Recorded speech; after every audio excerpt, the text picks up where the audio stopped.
Sri Gurubhyo Namaha. Welcome to the online teaching academy Ekalaiva.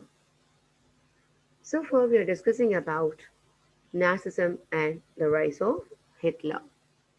In the previous session you have learned about Helmut experience in Germany and also about genocidal war. And I told you that the treatment meted to Germany was one of the reasons why Germany rose against the world and participated and fought in the Second World War. In this session, we are going to learn about what experience Germany had after the First World War. So, let us begin our chapter with the new concept, the new topic, birth of Weimar Republic. Weimar was a cultural center of Germany, and Germany fought the First World War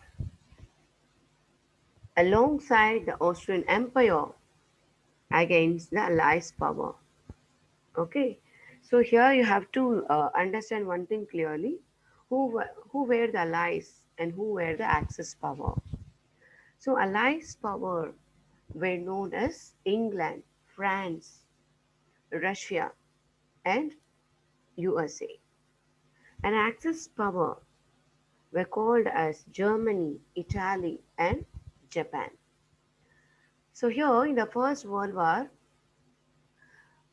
it was started in the year 1914 and ended in the year 1918. Okay, so the First World War lasted from 1914 to 1918. Germany fought the First World War alongside the Austrian Empire and against the Allies' power. And all the people, including German and England, France, all of them were participated the war very happily. Enthusiastically, they were participating in the war, hoping to gain a quick victory from the war. They all hope that they will get a quick victory from the war. But the war prolonged. As the war prolonged, it was started to drain out the resources of Europe because the First World War and also the Second World War taken place in the European continent. As the World War prolonged, what happened? It started to drain out the resources of Europe.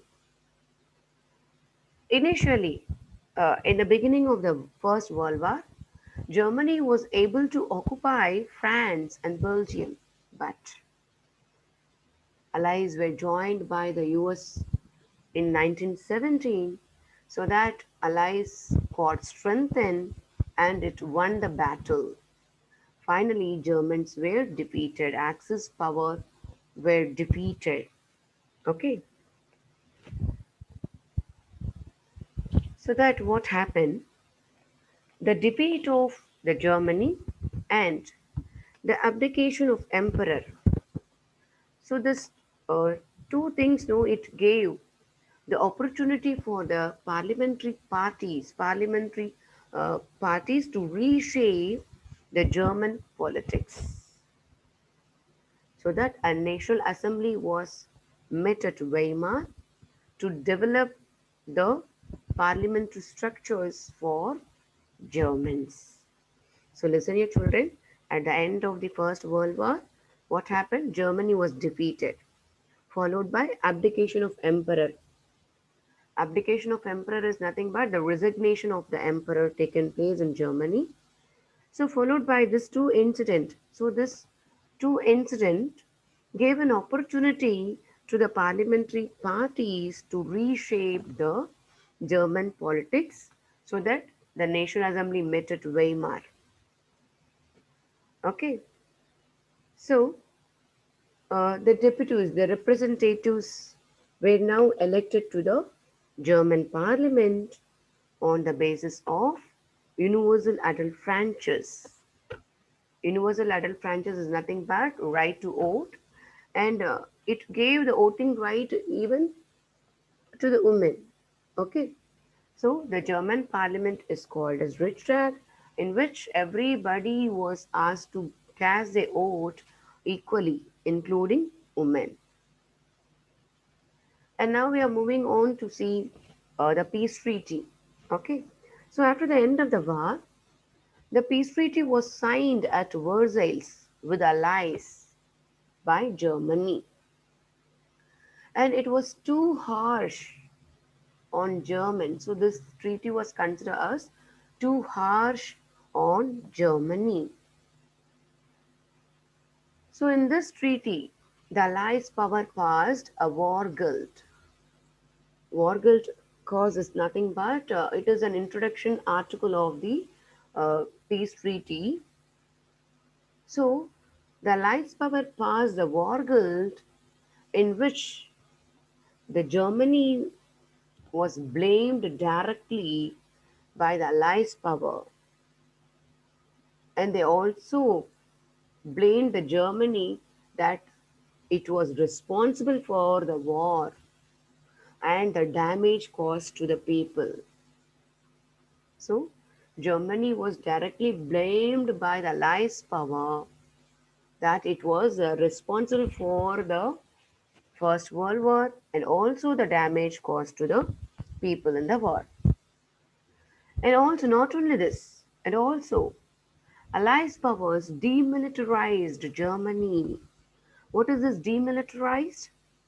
Removal of military from that area is called demilitarized. So Allies power removed the military forces from Germany and also occupied their mineral rich area called the Rhineland. So listen here children. So we can consider a country as a powerful country on the basis of the military force only, isn't it? So we can declare the country is most powerful or most uh, powerful country on the basis of the military only. So if it is no military power at all, in such case the country will become will become weak, isn't it? So the Allies power removed the military forces from Germany so that the Germany became weak in position. And also Allies power occupied their mineral rich area called Rhineland.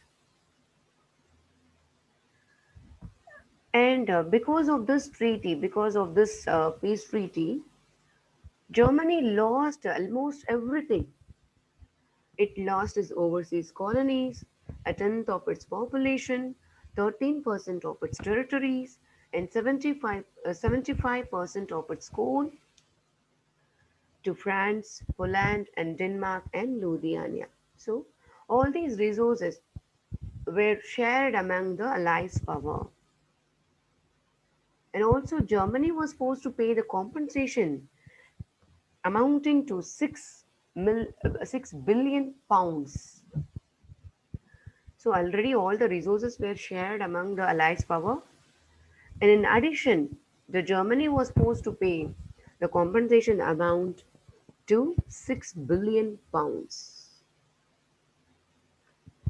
And in this picture, you can see the area which was occupied or influenced by the Allies power on Germany.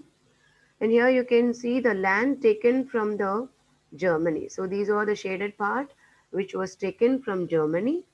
And also here this shaded area, it was a demilitarized area. It was a demilitarized zone. Okay. That means the Allies power removed the military forces from Germany. And also, and these are the places where it is a land under the League of Nation control. So here in this map, you can see almost all the part of Germany uh, was under the control of the Allies power. Okay, so now it is a time for note down the assignment, children. takedown. The peace treaty at Versailles with allies was harsh and humiliating peace, explain. And second one, mentions allies and Axis power in the World War. And what's next? We will see in the next session, children. Thank you.